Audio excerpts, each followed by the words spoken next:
നമസ്കാരം. ഇതുവരെ പുറത്തു വന്ന വളരെ പ്രധാനപ്പെട്ട വാർത്തകളുമായി വാർത്താമഴ ആരംഭിക്കുകയാണ്. കെ.ബി. ഗണേഷ് കുമാറും രാമചന്ദ്രൻ കടന്നപ്പള്ളിയും വെള്ളിയാഴ്ച മന്ത്രിമാരായി സത്യപ്രതിജ്ഞ ചെയ്യാൻ പോകുന്നു. ഇടതുമുന്നണിയിലെ മുൻധാരണ പ്രകാരമാണ് അഹമ്മദ് ദേവർകോവിലും ആന്റണി രാജുവും രാജിവെച്ചത്. സത്യപ്രതിജ്ഞയ്ക്ക് ശേഷം മുഖ്യമന്ത്രി വകുപ്പുകൾ നിശ്ചയിക്കുമെന്ന് LDF കൺവീനർ EP ജയരാജൻ പ്രതികരിച്ചു. കെ.ബി. ഗണേഷ് കുമാറിനെ മന്ത്രിസഭയിൽ ഉൾപ്പെടുത്തിയതിൽ പ്രതിഷേധം പ്രതിപക്ഷത്തിന്റെ ഭാഗത്തു നിന്നുണ്ടാവുന്നുണ്ട്. സത്യപ്രതിജ്ഞാ ചടങ്ങ് ബഹിഷ്കരിക്കും എന്നാണ് പ്രതിപക്ഷ നേതാവ് ഇന്ന് വ്യക്തമാക്കിയത്. കാണാം ഇന്നത്തെ ലീഡ് സ്റ്റോറി. രണ്ടാം പിണറായി സർക്കാരിന്റെ രണ്ടാം മന്ത്രിസഭാ പുനഃസംഘടന മന്ത്രിസഭാ രൂപീകരണ സമയത്തെ ധാരണയാണ്. നവംബർ അവസാനം നടക്കേണ്ട പുനഃസംഘടന നവകേരള സദസ്സു കാരണമാണ് നീട്ടിവെച്ചത്. മന്ത്രിമാരായ അഹമ്മദ് ദേവർകോവിലും ആന്റണി രാജുവും ഇന്ന് മുഖ്യമന്ത്രിയെ കണ്ട് രാജി സമർപ്പിച്ചു. പുനഃസംഘടന 29-ന് വൈകിട്ട് രാജ്ഭവനിൽ നടക്കും. പരമാവധി കക്ഷികളെ പരിഗണിക്കുക എന്നതാണ് മുന്നണി തീരുമാനമെന്നും വകുപ്പുകൾ മുഖ്യമന്ത്രി നിശ്ചയിക്കുമെന്നും LDF കൺവീനർ EP ജയരാജൻ.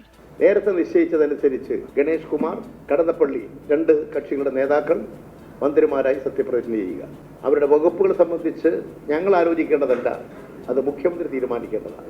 അവർ സത്യപ്രതിജ്ഞ ചെയ്താലേ മന്ത്രിയാവും, എന്നാലേ അവർക്ക് വകുപ്പ് കൊടുക്കാൻ പറ്റൂ.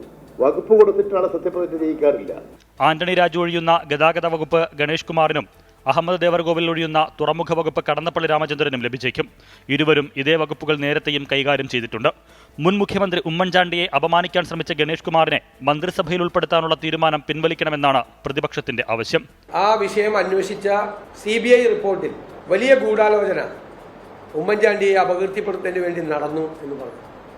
ആ ഗൂഢാലോചനയിലെ ഏറ്റവും പ്രധാന പങ്കാളിയാണ് ശ്രീ ഗണേഷ് കുമാർ. അതുകൊണ്ട് അദ്ദേഹത്തെ മന്ത്രിയാക്കാനുള്ള തീരുമാനത്തിൽ നിന്നും ഇടതുമുന്നണിയും മുഖ്യമന്ത്രിയും പിന്മാറണം എന്ന് ഞങ്ങൾ ആവശ്യപ്പെടുകയാണ്. സത്യപ്രതിജ്ഞാ ചടങ്ങ് പ്രതിപക്ഷം ബഹിഷ്കരിക്കും. 24 തിരുവനന്തപുരം. ഗതാഗത വകുപ്പാണ് ലഭിക്കുന്നതെങ്കിൽ KSRTCയിൽ തൊഴിലാളി യൂണിയനുകളുടെ ഭരണമുണ്ടാകില്ലെന്ന് നിയുക്ത മന്ത്രി കെ.ബി. ഗണേഷ് കുമാർ 24നോട്. ഇടതുമുന്നണിയോട് ചേർന്ന് പ്രവർത്തിച്ചതിനുള്ള അംഗീകാരമാണ് മന്ത്രിസ്ഥാനമെന്നായിരുന്നു കടന്നപ്പള്ളി രാമചന്ദ്രന്റെ പ്രതികരണം. 2001 മുതൽ പത്തനാപുരം MLA, 2001 മുതൽ 2003 വരെ ഗതാഗത മന്ത്രി, 2011 മുതൽ 2 വർഷം ഉമ്മൻചാണ്ടി മന്ത്രിസഭയിൽ വനം മന്ത്രി. മുൻ പരിചയം കൂടി പരിഗണിച്ച് ഇക്കുറിയും ഗണേഷ് കുമാറിന് ഗതാഗത വകുപ്പ് തന്നെ ലഭിച്ചേക്കും. വകുപ്പ് ഗതാഗതമെങ്കിൽ തൊഴിലാളി യൂണിയനുകൾ KSRTCയെ ഭരിക്കുന്ന സാഹചര്യം ഒഴിവാക്കുമെന്ന് ഗണേഷ് കുമാർ. സാമ്പത്തിക അച്ചടക്കം ഉണ്ടാക്കും. സാമ്പത്തിക അച്ചടക്കം ഉണ്ടായി കഴിയുമ്പോൾ പ്രതിസന്ധിക്ക് ഒരു പരിധിവരെ അയവുണ്ടാവുമെന്നാണ് പ്രതീക്ഷിക്കുന്നത്. തൊഴിലാളികൾ ജോലി ചെയ്യും, അവരുടെ വെൽഫെയർ ഞാൻ നോക്കും. ഭരണം MDയും മന്ത്രിയൊക്കെ നടത്തും. തൊഴിലാളികളുടെ നേതാക്കൾ തൊഴിലാളികളുടെ വിഷയങ്ങൾ അവതരിപ്പിക്കും. ആ വിഷയങ്ങളിൽ സ്നേഹത്തോടെയുള്ള സമീപനം ഉണ്ടാവും. പക്ഷേ ഭരിക്കുന്നത് തൊഴിലാളി യൂണിയൻ ആയിരിക്കില്ല. VS മന്ത്രിസഭയിൽ ദേവസ്വവും ഒന്നാം പിണറായി സർക്കാരിൽ തുറമുഖ വകുപ്പും കൈകാര്യം ചെയ്തിട്ടുണ്ട് കടന്നപ്പള്ളി രാമചന്ദ്രൻ. മുഖ്യമന്ത്രി ഏൽപ്പിക്കുന്ന വകുപ്പുകൾ ഏതായാലും സന്തോഷത്തോടെ ഏറ്റെടുക്കുമെന്ന് കടന്നപ്പള്ളി. അത് ഏത് വകുപ്പുകളായിരുന്നാലും ആ വകുപ്പിനോടും ഗവൺമെൻറ്റിനോടും പൂർണ്ണ മനസ്സോടുകൂടി നീതി പുലർത്തുക, സത്യസന്ധതയും വിശ്വാസ്യതയും പുലർത്തുക എന്നുള്ളതാണ് എൻ്റെ ഒരു പൊതുവായ സമീപനം, കാഴ്ചപ്പാട്. മന്ത്രിസഭയിലെ ഏറ്റവും പ്രായമുള്ള അംഗമെന്ന റെക്കോർഡും മന്ത്രിയാകുന്നതോടെ 79-കാരനായ കടന്നപ്പള്ളിക്ക് സ്വന്തമാകും. 24 തിരുവനന്തപുരം.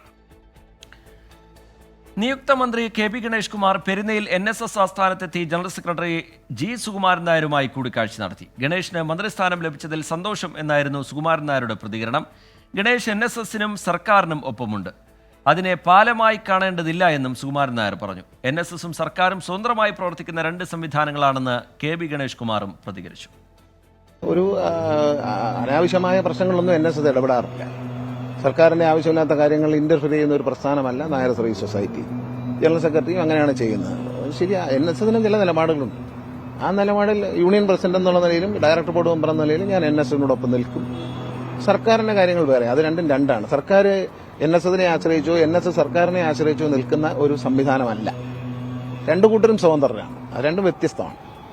ബോർഡ് മെമ്പർ ആണെങ്കിലും ശരി, യൂണിയൻ പ്രസിഡന്റ് ആയാലും ശരി, മന്ത്രിയായാലും ശരി, അവർക്ക് പ്രവർത്തിക്കാനുള്ള സ്വാതന്ത്ര്യം അവർക്കുണ്ട്. അവര് NSSന്റെ അവരുടെ ആ ബന്ധം നിലനിൽക്കുന്നിടത്തോളം കാലം ഞങ്ങൾ അവരെ ഉൾക്കൊള്ളുക തന്നെ ചെയ്യും. NSSന്റെ നയങ്ങൾക്ക് വിരുദ്ധമായിട്ടൊരു നിലപാട് വന്നാൽ അന്നേരം അത് ആലോചിക്കേണ്ട കാര്യമാണ്. മന്ത്രിപദം ഒഴിയുന്നത് പൂർണ്ണ സംതൃപ്തിയോടെയെന്നും ആത്മവിശ്വാസത്തോടെയാണെന്നും ആന്റണി രാജുവും അഹമ്മദ് ദേവർകോവിലും പ്രതികരിച്ചു. ഇരുവരും രാവിലെ ക്ലിഫ് ഹൗസിലെത്തി മുഖ്യമന്ത്രിയെ കണ്ട ശേഷമാണ് രാജി സമർപ്പിച്ചത്. ഇടതുമുന്നണി യോഗത്തിന് തൊട്ടുമുമ്പാണ് അഹമ്മദ് ദേവർകോവിലും ആന്റണി രാജുവും മുഖ്യമന്ത്രിയെ കണ്ട രാജി നൽകിയത്. മടക്കം പൂർണ്ണ സംതൃപ്തിയോടെയെന്ന അഹമ്മദ് ദേവർകോവിൽ. ഒരു MLA ഉള്ള ഒരു പാർട്ടിക്ക് മന്ത്രിസ്ഥാനം സ്വപ്നം കാണാൻ പോലും കഴിയില്ല. ഇടതുപക്ഷ മുന്നണിയോടൊപ്പം ദീർഘകാലം പ്രവർത്തിച്ചതിനുള്ള ഒരു പ്രത്യേക സമ്മാനം എന്ന നിലക്ക് തന്നെയാണ് ഇടതു മുന്നണി ഒറ്റ MLA ഉള്ള പാർട്ടിക്ക് മന്ത്രിസ്ഥാനം നൽകിയത്. അത് ആത്മാർത്ഥതയോടുകൂടി തന്നെ നന്നായി പ്രവർത്തിക്കാൻ ശ്രമിച്ചിട്ടുണ്ട്. അത് വിലയിരുത്തേണ്ടത് നിങ്ങളാണ്. INL ആഭ്യന്തര പ്രശ്നം രൂക്ഷമായെങ്കിലും അഹമ്മദ് ദേവർകോവിലിന്റെ മന്ത്രിസ്ഥാനത്തിന് ഭീഷണി ഉണ്ടായില്ല. വൈകിയെങ്കിലും വിഴിഞ്ഞം തുറമുഖത്ത് ആദ്യ കപ്പലെത്തിയത് മന്ത്രി എന്ന നിലയിൽ നേട്ടമായി. തിരുവനന്തപുരം മണ്ഡലത്തിൽ MLA എന്ന നിലയിൽ സജീവമായി തുടരുമെന്ന് ആന്റണി രാജു. ഇനി തുടർന്ന് ഞാൻ MLA എന്ന നിലയ്ക്ക് തിരുവനന്തപുരം നഗരത്തിൻ്റെ MLA ആണ്. തിരുവനന്തപുരം സെക്രട്ടേറിയറ്റ് ഉൾപ്പെടുന്ന നിയമസഭാ മണ്ഡലത്തിലെ MLA ആയി തന്നെ ഞാൻ നിങ്ങളോടൊപ്പം തന്നെ ഇവിടെ തന്നെ ഉണ്ടാവും. കൂടുതൽ നിയോജക മണ്ഡലത്തിൽ സജീവമായി പ്രവർത്തിക്കാനുള്ള അവസരമാണ് ഇപ്പോൾ കൈവന്നിരിക്കുന്നത്. KSRTCയിലെ ശമ്പള പ്രതിസന്ധിയും തൊണ്ടിമുതൽ കേസും ഭരണകാലത്ത് വെല്ലുവിളി ഉയർത്തി. മത്സ്യത്തൊഴിലാളി പ്രശ്നങ്ങളിൽ ലത്തീൻ അതിരൂപതയുടെ പഴിയും കേൾക്കേണ്ടി വന്നു. 24 തിരുവനന്തപുരം. മുന്നണി ധാരണ പ്രകാരം മന്ത്രിസഭയിലെ മാറ്റം തർക്കങ്ങളില്ലാതെ സാധ്യമാക്കിയിരിക്കുകയാണ് LDF. പുതിയ മന്ത്രിമാരുടെ സത്യപ്രതിജ്ഞയ്ക്ക് നവകേരള സദസ്സ് കഴിയാൻ കാത്തിരുന്നത് സ്ഥാനം ഒഴിയുന്നവർക്കുള്ള പരിഗണനയായിരുന്നു. ഇതിലൂടെ മുന്നണി ബന്ധം ശക്തമായി തന്നെ നിലനിർത്താൻ കഴിയും എന്നാണ് നേതൃത്വത്തിന്റെ കണക്കുകൂട്ടൽ. മന്ത്രിമാർ മാറുമ്പോൾ വകുപ്പുകളിലും മാറ്റമുണ്ടാകുമെന്ന അഭ്യൂഹങ്ങളെ തള്ളുകയാണ് നേതൃത്വം. രണ്ടാം പിണറായി സർക്കാരിന്റെ സത്യപ്രതിജ്ഞയ്ക്ക് മുമ്പ് തന്നെ മന്ത്രിസ്ഥാനം പങ്കിടുന്നതിൽ മുന്നണിയിൽ ധാരണയുണ്ടാക്കിയിരുന്നു. 2.5 വർഷത്തിനു ശേഷം KB ഗണേഷ് കുമാറും രാമചന്ദ്രൻ കടന്നപ്പള്ളിയും മന്ത്രിപദത്തിലേക്ക് എത്തുമ്പോൾ ഉറപ്പു പാലിക്കുകയാണ് LDF. നവകേരള സദസ്സിന് മുമ്പ് പുനഃസംഘടന വേണമെന്ന കേരള കോൺഗ്രസ് ബിയുടെ ആവശ്യം മുഖ്യമന്ത്രി നിരാകരിച്ചത് മന്ത്രിമാരെന്ന നിലയിൽ ആന്റണി രാജുവിനും അഹമ്മദ് ദേവർകോവിലിനും ഉചിതമായ യാത്രയൊപ്പ് നൽകാൻ വേണ്ടി കൂടിയായിരുന്നു. ഇതിൽ രണ്ടുപേരും പൂർണ്ണ തൃപ്തരാണ്. മന്ത്രിമാർ മാറുമ്പോൾ വകുപ്പുകളിലും സമൂല മാറ്റമുണ്ടാകുമെന്ന അഭ്യൂഹങ്ങൾ ഉയർന്നിരുന്നു. എന്നാൽ സർക്കാരിന്റെ പ്രതിച്ഛായയെ ബാധിക്കുമെന്ന് വിലയിരുത്തി അത് വേണ്ടെന്ന് തീരുമാനിച്ചു. AK ശശീന്ദ്രനെ മാറ്റി തോമസ് K തോമസിനെ മന്ത്രിയാക്കണമെന്ന NCPയിലെ ഒരു വിഭാഗത്തിന്റെയും മന്ത്രിസ്ഥാനം വേണമെന്ന കോവൂർ കുഞ്ഞുമോന്റെയും ആവശ്യം തള്ളിയത് മുന്നണി ബന്ധത്തെ ബാധിക്കില്ലെന്ന് ഉറപ്പാക്കിയാണ്. അതേസമയം മന്ത്രിസ്ഥാനം കിട്ടാത്തതിൽ RJDക്ക് അതൃപ്തിയുണ്ട്. പാർട്ടിയുടെ യുവജന വിഭാഗം അത് പരസ്യമാക്കുകയും ചെയ്തിട്ടുണ്ട്. 24 തിരുവനന്തപുരം. മുഖ്യമന്ത്രി പിണറായി വിജയനെതിരെ ആഞ്ഞടിച്ച് KPCC അധ്യക്ഷൻ K സുധാകരൻ. കൊലയാളി മനസ്സുള്ള സൈക്കോപാത്താണ് മുഖ്യമന്ത്രി എന്ന് വിമർശനം. പൊളിറ്റിക്കൽ സെക്രട്ടറി P ശശിയാണ് ആക്ടിംഗ് DGP എന്നും K സുധാകരൻ കുറ്റപ്പെടുത്തി. നവകേരള സദസ്സിനെതിരായ പ്രതിഷേധങ്ങൾക്ക് നേരെയുണ്ടായ പോലീസ് നടപടി ഉൾപ്പെടെ ചൂണ്ടിക്കാട്ടിയാണ് KPCC അധ്യക്ഷന്റെ അതിരൂക്ഷ വിമർശനം. KPCC മാർച്ചിന് നേരെയുണ്ടായ പോലീസ് അതിക്രമം മുഖ്യമന്ത്രിയുടെ അറിവോടെയെന്നാരോപിച്ചായിരുന്നു സുധാകരൻ ആഞ്ഞടിച്ചത്. മുഖ്യമന്ത്രിക്ക് കൊലയാളി മനസ്സെന്ന ഉദാഹരണങ്ങൾ എണ്ണി K സുധാകരൻ. സ്വന്തം കൊലക്കത്തിയെടുത്ത് രാഷ്ട്രീയ എതിരാളികളെ കൊല്ലാൻ പോയ പാരമ്പര്യത്തിന്റെ ഉടമസ്ഥന ഇന്ന് കേരളം ഭരിക്കുന്ന മുഖ്യമന്ത്രി എന്ന് നിങ്ങൾ ഓർക്കേണ്ടതായിട്ടുണ്ട്. ഒരു സൈക്കോപാത്തിന് മാത്രമേ കോൺഗ്രസ് നേതൃത്വത്തെയും പ്രതിപക്ഷത്തെയും ഒന്നടങ്കം ഇല്ലാതാക്കാനുള്ള നടപടികൾക്ക് നേതൃത്വം കൊടുക്കാനാവും. ശ്രീ പിണറായി വിജയന് സൈക്കോപാത്താണെന്ന് ഞാൻ വിശ്വസിക്കുന്നു. അദ്ദേഹം ഒരു സൈക്കോപാത്താണെന്ന് പറഞ്ഞാൽ അതൊരു അധികപ്പറ്റാകുമെന്ന് എനിക്ക് തോന്നുന്നില്ല. പോലീസ് മേധാവി ആ സ്ഥാനത്തിരിക്കാൻ യോഗ്യനല്ലെന്നും സുധാകരൻ. സംസ്ഥാനത്തെ ആക്ടിംഗ് DGP P ശശിയാണ്. ഇവിടെ 2 DGP ആണ്. ഒന്ന് ശശിയാണ് ആക്ടിംഗ് DGP, P ശശിയാണ് ആക്ടിംഗ് DGP. എന്താ P ശശിയുടെ പാരമ്പര്യം നിങ്ങൾക്ക് എല്ലാവർക്കും അറിയാലോ.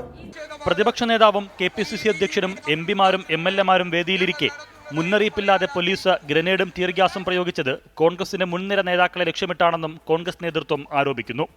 ആരാണ് ഉത്തരവ് കൊടുത്തത്? ഏത് സമയത്താണ് മുന്നറിയിപ്പില്ലാതെ ഗ്രനേഡ് പൊട്ടിക്കുന്നത്? മുന്നറിയിപ്പ് നൽകിയിട്ട് വേണം ഗ്രനേഡ് പൊട്ടിക്കാൻ. ഞാൻ പ്രസംഗിച്ച് തുടങ്ങുമ്പോഴാണ് എൻ്റെ നേരെ തലയ്ക്ക് മീതെ വന്ന് ഗ്രനേഡ് പൊട്ടുന്നത്. മനഃപൂർവ്വം അപായപ്പെടുത്താൻ വേണ്ടി ചെയ്തതാണ്, കലി തീർക്കുകയാണ്. വിഷയം ചൂണ്ടിക്കാട്ടി AP അനിൽകുമാർ MLA നിയമസഭാ സ്പീക്കർക്ക് പരാതി നൽകി. ചട്ടം 154 പ്രകാരം മുഖ്യമന്ത്രിക്കും DGPക്കുമെതിരെ നടപടി വേണമെന്നാണ് ആവശ്യം. നേതാക്കൾക്കെതിരെ കേസെടുത്ത നടപടിയും പ്രതിപക്ഷം ആയുധമാക്കും. 24 തിരുവനന്തപുരം. വാർത്താമഴയിലേക്ക് വീണ്ടും വിനീത വിജിക്കെതിരെ കേസെടുത്തതിൽ ഇന്നും പ്രതിഷേധം.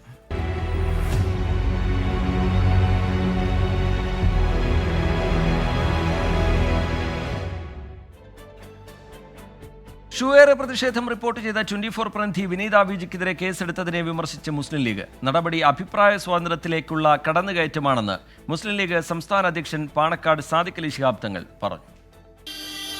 നവകേരള ബസ്സിന് നേരെ പ്രതിഷേധക്കാർ ഷൂ എറിഞ്ഞത് റിപ്പോർട്ട് ചെയ്ത വിനീത വിജിക്കെതിരെ ഗൂഢാലോചന കുറ്റം ചുമത്തി കേസെടുത്തതിൽ കടുത്ത വിമർശനമാണ് വിവിധ കോണുകളിൽ നിന്ന് ഉയരുന്നത്. മാധ്യമ സ്വാതന്ത്ര്യത്തോട് ചെയ്യുന്ന അനീതിയെന്ന് മുസ്ലിം ലീഗ് സംസ്ഥാന അധ്യക്ഷൻ പാണക്കാട് സാദിഖ് അലി ശിഹാബ് തങ്ങൾ കുറ്റപ്പെടുത്തി. അതിനെ വിമർശിക്കേണ്ട കാര്യമില്ല. ഇവിടെ ഇപ്പോൾ കേസെടുക്കുക എന്ന് പറയുമ്പോൾ അത് മാധ്യമങ്ങളുടെ വായ മൂടിക്കെട്ടാൻ വേണ്ടിയുള്ള ശ്രമമാണ്. ജനാധിപത്യ വിരുദ്ധമായിട്ടുള്ള ഒരു കാര്യമാണ്. അത് ഇന്ത്യയിലെ പത്ര സ്വാതന്ത്ര്യത്തോട് തന്നെ ചെയ്യുന്ന ഒരു അനീതിയായിട്ടാണ് എനിക്ക് തോന്നുന്നത്. വാർത്തകൾ ജനങ്ങളിലേക്ക് എത്തിക്കലാണ് മാധ്യമങ്ങളുടെ ചുമതല. അതിനെ ഇത്തരത്തിൽ നേരിടേണ്ടതില്ലെന്നും സാദിഖ് അലി തങ്ങൾ പറഞ്ഞു. പ്രതിപക്ഷ സ്വരത്തെ മാനിക്കണം എന്നുള്ളതാണ്. ഈ പ്രതിപക്ഷ സ്വരത്തെ ഭയപ്പെടുന്നവരാണ്. അത് ചിലപ്പോൾ മോദി അങ്ങനെ തന്നെ ആയിരിക്കും, കേന്ദ്രത്തിലും അങ്ങനെ തന്നെയാണ്. ഇപ്പോൾ സംസ്ഥാനത്തും പ്രതിപക്ഷ സ്വരത്തെ ഭയപ്പെടുന്നവരുണ്ടോ എന്നാണ് നമ്മൾ ഇപ്പോൾ സംശയിച്ചുകൊണ്ടിരിക്കുന്നത്. കേരളത്തിൽ പ്രതിപക്ഷ സ്വരത്തെ ഭയപ്പെടുന്നവർ ഉണ്ടോ എന്ന് സംശയിക്കുന്നുവെന്നും സാദിഖ് അലി തങ്ങൾ. വിനീത വിജിക്കെതിരായ കേസിനെ ചോദ്യം ചെയ്ത് മുസ്ലിം ലീഗ് സംസ്ഥാന ജനറൽ സെക്രട്ടറി PMA സലാം രംഗത്ത് വന്നിരുന്നു. 24 മലപ്പുറം. 24 പ്രതിനിധി വിനീത വിജിക്കെതിരെ കേസെടുത്ത നടപടിയെ കോൺഗ്രസ് നേതാക്കൾ അപലപിച്ചു. മോദിയുടെ കേരള പതിപ്പാണ് പിണറായി വിജയൻ എന്ന് AICC general secretary KC Venugopal കുറ്റപ്പെടുത്തി. K മുരളീധരൻ MPയും പോലീസിനെ രൂക്ഷമായി വിമർശിച്ചു. പോലീസ് നടപടിയെ LDF കൺവീനർ EP ജയരാജൻ ന്യായീകരിച്ചു. 24 പ്രതിനിധി വിനീത വിജിക്കെതിരായ കേസ് അഭിപ്രായ സ്വാതന്ത്ര്യത്തിന് മേലുള്ള കടന്നുകയറ്റമെന്നാണ് വിമർശനം. മോദി ചെയ്യുന്നത് പിണറായിയും ആവർത്തിക്കുന്നുവെന്ന് K മുരളീധരൻ MP. മോഡി ഇത് തന്നെയാണ് ചെയ്യുന്നത്. പത്രക്കാർക്കെതിരെ കേസെടുക്കുക. 24-നെതിരായിട്ട് എടുത്തു.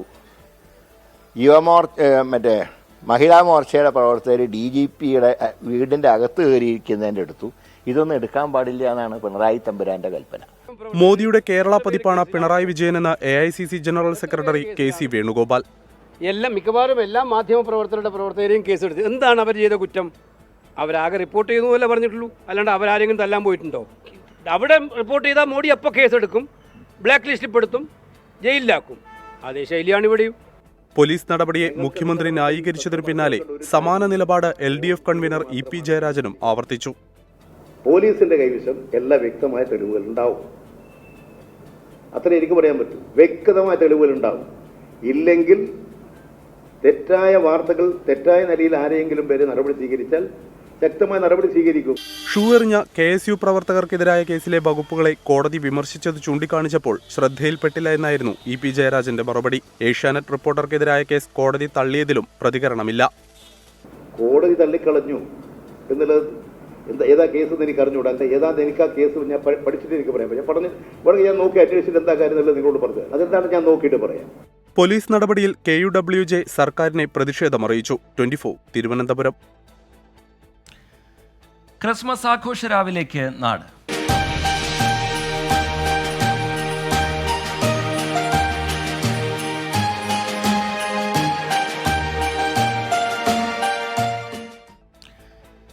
ലോകത്തിന് പ്രത്യാശയുടെ സന്ദേശമേകി നാളെ ക്രിസ്മസ്. മനുഷ്യരാശിക്ക് വേണ്ടിയുള്ള ക്രിസ്തുവിന്റെ ത്യാഗത്തിന്റെ ഓർമ്മപ്പെടുത്തൽ കൂടിയാണ് വീണ്ടും കടന്നു വന്നിരിക്കുന്നത്. പുൽക്കൂടൊരുക്കിയും നക്ഷത്രങ്ങൾ തെളിയിച്ചും തിരുപ്പിറവി ആഘോഷമാക്കാൻ ഒരുങ്ങുകയാണ് ലോകമെമ്പാടുമുള്ള വിശ്വാസികൾ.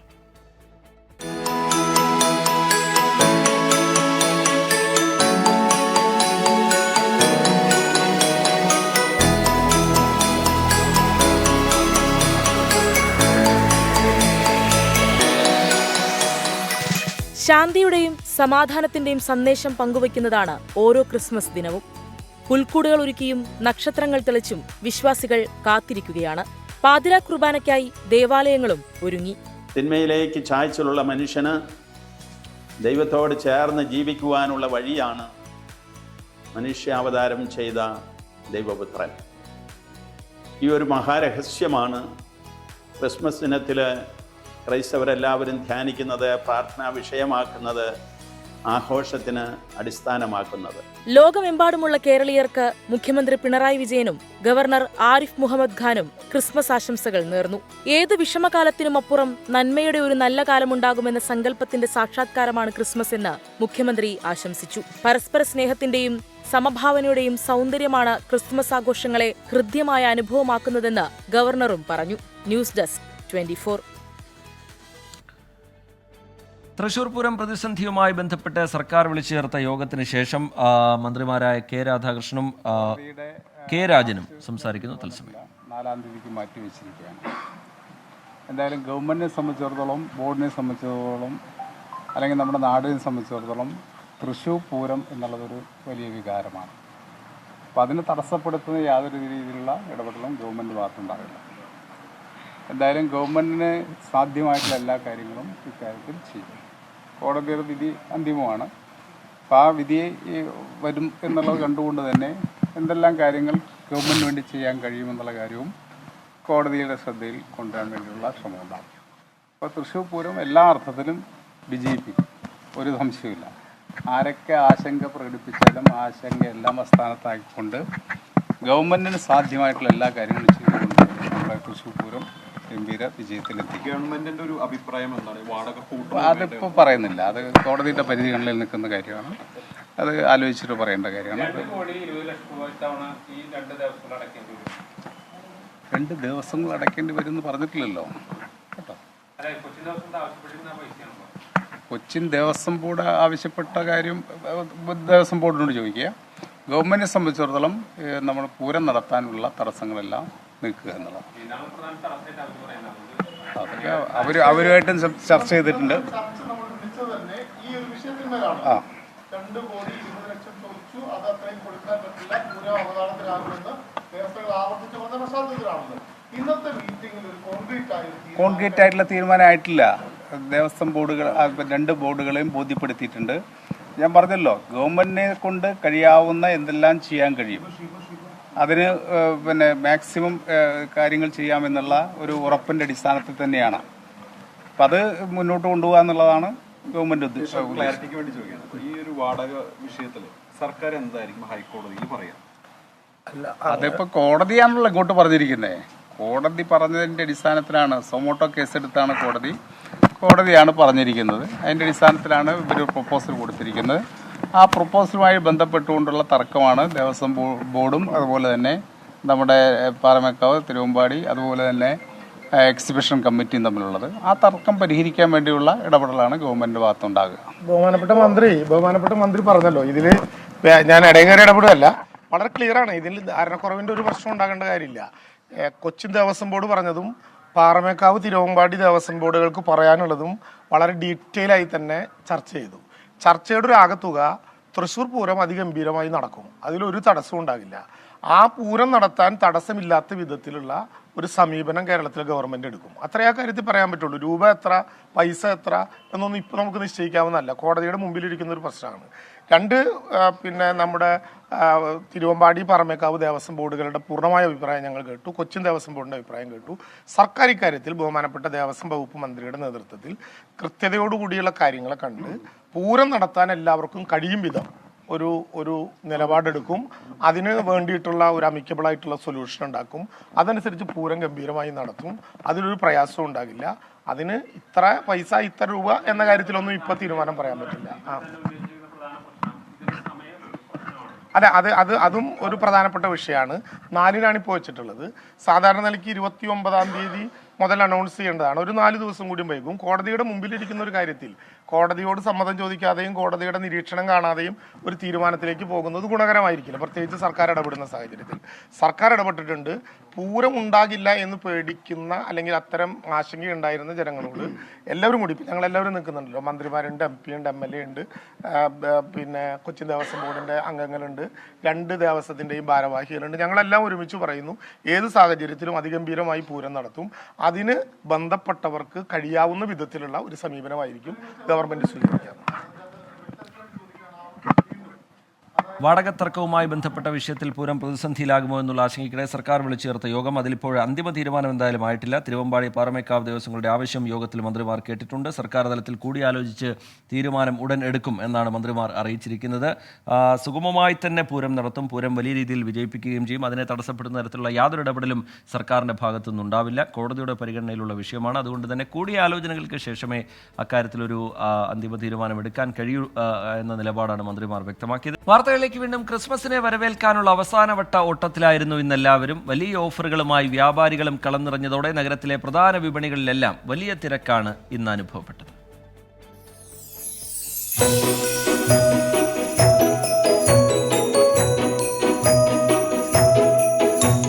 മഹാമാരിയും വിലക്കയറ്റവും കരിനിഴൽ വീഴ്ത്തിയ കേരളത്തിലെ വിപണിക്ക് ആഘോഷത്തിമിർപ്പ്. ക്രിസ്മസ് തലേന്ന് പ്രധാന വിപണി കേന്ദ്രങ്ങളിൽ എല്ലായിടത്തും വലിയ തിരക്കാണ് അനുഭവപ്പെടുന്നത്. പുൽക്കൂടും പാപ്പാഞ്ഞിത്തുപ്പിയും മുതൽ കുഞ്ഞൻ ഫാൻസി വാൽനക്ഷത്രങ്ങൾ വരെ വിപണി മുന്നിൽ കണ്ട് കടകളിലേക്ക് വന്ന എല്ലാത്തിനും ആവശ്യക്കാർ ഏറെ. വസ്ത്രവ്യാപാര മേഖലയും പടക്ക വിപണിയും തിരക്കിലായി.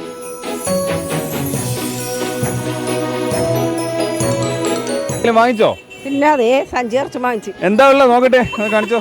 ബിരിയാണി അരി. ബിരിയാണി അരി. ബലൂണ് തരുമോ ചേട്ടനെ? തരുമോ? അയ്യോ എന്ത് സ്നേഹമുള്ള. അപ്പോൾ ഇന്നലെയൊക്കെ വരികയാണെങ്കിൽ ഭയങ്കര തിരക്കായിരുന്നല്ലോ, സാറിൻ്റെ അച്ചോട് വരുന്നല്ലോ.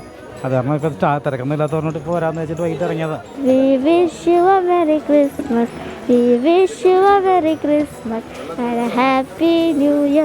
ആഘോഷ ദിവസങ്ങളിൽ ഉണ്ടാകാനിടയുള്ള തിരക്ക് മുന്നിൽ കണ്ട് വ്യാപാരികൾ കൂടുതൽ സ്റ്റോക്കുകൾ എത്തിച്ചു. മത്സ്യമാംസ വിപണിയിലും വലിയ തിരക്കാണ്. കഴിഞ്ഞ വർഷത്തെ അപേക്ഷിച്ച് വിപണിയിൽ നേരിയ വിലവർധനയുള്ളതായി വ്യാപാരികൾ പറയുന്നു. ഞങ്ങൾ ചെയ്യുന്നതെന്ന് പറഞ്ഞാൽ ക്രിസ്മസിൻ്റെ ഈ ഡ്രസ് ഐറ്റംസാണ് ഞങ്ങൾ ചെയ്യുന്നത്. പിന്നെ ഇങ്ങനത്തെ ബലൂൺസ് ഇങ്ങനത്തെ സാധനങ്ങൾ ചെയ്യുന്നുണ്ട്. മറ്റുള്ള ഡെക്കറേഷൻ ചെയ്യുന്നവർക്കും ട്രീ ചെയ്യുന്നവർക്കും എല്ലാവർക്കും നല്ല രീതിയിൽ ബിസിനസ് നടന്നിട്ടുണ്ട് ഇപ്രാവശ്യം. എല്ലാവരും നല്ല ഹാപ്പിയിലാണ്. ക്രിസ്മസ് ഗാർലൻസ്, അതിനോട് ഹാങ്ങിങ്സ് ആയിട്ടുള്ള എല്ലാ ഉപകരണങ്ങളും അതൊക്കെയാണ് കൂടുതൽ ഇവിടെ ചെലവാകുന്നത്. സമാധാനത്തിന്റെയും സ്നേഹത്തിന്റെയും ഓർമ്മകൾ ഉണർത്തുന്ന ക്രിസ്മസ് വേളയിൽ എല്ലാവർക്കും ക്രൗഡ് കണ്ടില്ലേ, പൊളിയെടുക്ക് എന്തൊക്കെയാണ് കണ്ടില്ലേ ക്രൗഡ്. അപ്പൊ അങ്ങനെയാണ് എല്ലാവർക്കും ഹാപ്പി ക്രിസ്മസ്. മതമേലധ്യക്ഷന്മാർക്കും ക്രൈസ്തവ വിഭാഗങ്ങളുടെ പ്രതിനിധികൾക്കുമായി പ്രധാനമന്ത്രി നരേന്ദ്രമോദി നാളെ ക്രിസ്മസ് വിരുന്നൊരുക്കും. ഉച്ചയ്ക്ക് 12:30 പ്രധാനമന്ത്രിയുടെ വസതിയിലാണ് വിരുന്ന് നടക്കുക. ക്രൈസ്തവ വിഭാഗത്തെ ഒപ്പം നിർത്താൻ BJP സ്നേഹയാത്രയും സംഘടിപ്പിക്കുന്നുണ്ട്.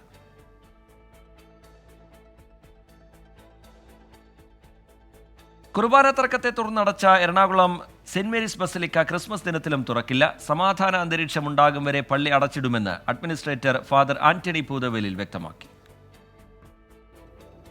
കുർബാന തർക്കം സമവായമില്ലാതെ തുടരുന്നതോടെയാണ് സെന്റ് മേരീസ് ബസലിക്ക ക്രിസ്മസിനും തുറക്കേണ്ടെന്ന തീരുമാനം. അപ്പോസ്തലിക് അഡ്മിനിസ്ട്രേറ്റർ ഫാദർ ബോസ്കോ പുത്തൂരുമായി നടത്തിയ ചർച്ചയ്ക്കൊടുവിലാണ് പള്ളി തുറക്കേണ്ടെന്ന തീരുമാനത്തിലെത്തിയതെന്ന് basilica administrator father Antony Poothavelil പറഞ്ഞു. പിതാവും മറ്റുള്ള കൂടെയുള്ള വികാരി ജനറൽമാരും പറഞ്ഞു, ബസലിക്ക തുറന്നിട്ട് അനിഷ്ട സംഭവങ്ങൾ ഉണ്ടാവുകയും അടച്ചിടുകയും ചെയ്യുന്ന ഒരു അവസ്ഥ ഒഴിവാക്കണം. അതുകൊണ്ട് ബസലിക്ക തുറന്നില്ലെങ്കിലും ഈ സമാധാനപരമായ ഒരു അന്തരീക്ഷം സംജാതമായാലേ ബസലിക്ക തുറന്ന് പ്രവർത്തിക്കാൻ സാധിക്കുകയുള്ളൂ. അതുകൊണ്ട് സ്റ്റാറ്റസ് കോ മെയിൻറ്റെയിൻ ചെയ്യുക എന്നുള്ളതാണ് എനിക്ക് കിട്ടിയ നിർദ്ദേശം. അതേസമയം പള്ളി തുറന്ന് ഏകീകൃത കുർബാന അർപ്പിക്കണമെന്ന ആവശ്യത്തിൽ ഉറച്ചു നിൽക്കുകയാണ് ഔദ്യോഗിക വിഭാഗം. പാതിരാ കുർബാന ഏകീകൃതമല്ലെങ്കിൽ തടയുമെന്നും മുന്നറിയിപ്പ്.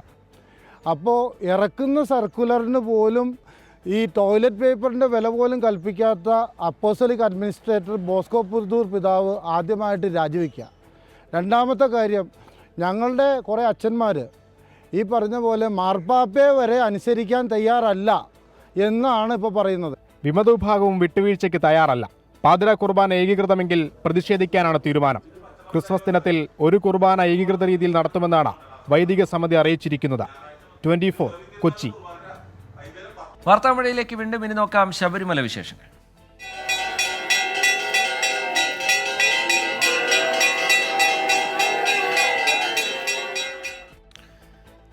ശബരിമലയിൽ മണ്ഡലപൂജയുടെ ഭാഗമായി ചൊവ്വാഴ്ചയും ബുധനാഴ്ചയും നിയന്ത്രണം. ദർശന സമയത്തിൽ മാറ്റം വരുത്തുകയും വെർച്വൽ ക്യൂ പരിമിതപ്പെടുത്തുകയും ചെയ്തു.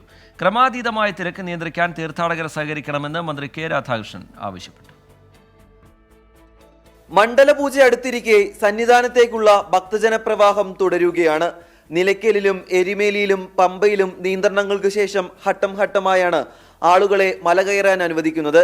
തങ്കയങ്കി ഘോഷയാത്ര സന്നിധാനത്തെത്തുന്ന ചൊവ്വാഴ്ച ഉച്ചയ്ക്ക് ശേഷം നട തുറക്കുക വൈകിട്ട് 5 മണിക്കായിരിക്കും.